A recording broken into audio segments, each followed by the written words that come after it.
Hello বন্ধুরা, আজ আমি পেঁপে দিয়ে বড়ি দিয়ে পেঁপে ঘন্ট করব। পেঁপেগুলোকে তার জন্য এনে সরু সরু করে কুটে নিয়েছি। এবার তেল গরম হয়ে গেছে, আমি বড়িগুলো সুন্দর করে ভেজে নেব লাল লাল করে। লাল লাল করে বড়িগুলোকে একটু ভেজে নেব। বড়িগুলো ভেজে তুলে নিয়েছি। বড়ি ভাজার তেলেই 4টে লঙ্কা চিড়ে ফোড়ন দিয়ে নিচ্ছি, আর একটু কালো জিরে ফোড়ন দিচ্ছি, একটু গোটা জিরেও ফোড়ন দিয়ে নিচ্ছি। এবার আমি পেঁপেগুলোকে দিয়ে নেব।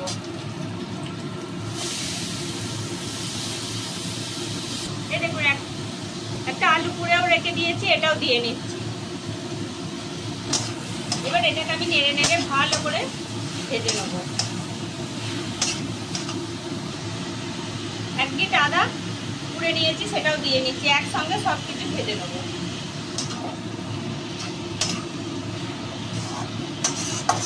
এখন আগুনটা ফুল ফ্লেমে দেওয়া আছে, এটা ভাজা হোক খানিকটা, তারপর আপনাদের দেখাচ্ছি। এই দেখুন, ভাজা বড়িগুলোকে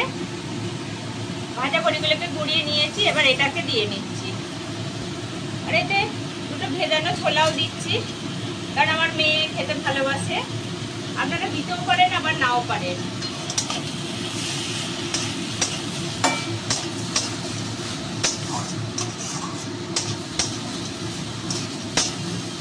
খুব অল্প করে হলুদ দিচ্ছি, 1 চামচ জিরে গুঁড়ো দিচ্ছি, আর একটু লাল লঙ্কার গুঁড়ো দিচ্ছি। এবার এটাকে আমি এর সঙ্গে সুন্দর করে ভেজে নেব, যাতে না কাঁচা গন্ধ বেরোয়।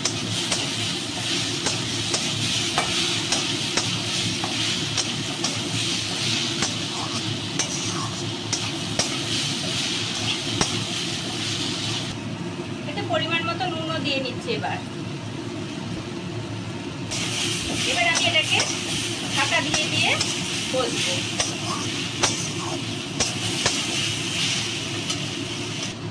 এটা আমি মিনিট 2-এর জন্য ঢাকা দিয়ে দিলাম। খুব অল্প পরিমাণে জল দিচ্ছি, দিয়ে আমি এটাকে সেদ্ধ হবার জন্য একটু ঢাকা দিয়ে রেখে দেবো। এই দেখুন, আর জল দেবো না, এটা সামান্য সেদ্ধ হবে। এটা আমি এবার ঢাকা দিয়ে মিনিট 5 ফোটাবো।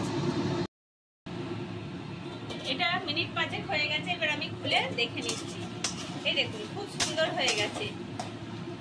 এবার এটাতে একটু সামান্য চিনি দেবো। এটা 1.5 চামচ মতো চিনি দিলাম। এবার একটু নেড়ে চেড়ে এটাকে নামিয়ে নেব। এটা পেঁপের ঘন্ট পরোটার সঙ্গেও খেতে ভালো লাগে, রুটির সঙ্গেও খেতে ভালো লাগে। এটা আমার রেডি হয়ে গেছে। এবার আমি এটা নামিয়ে নিচ্ছি।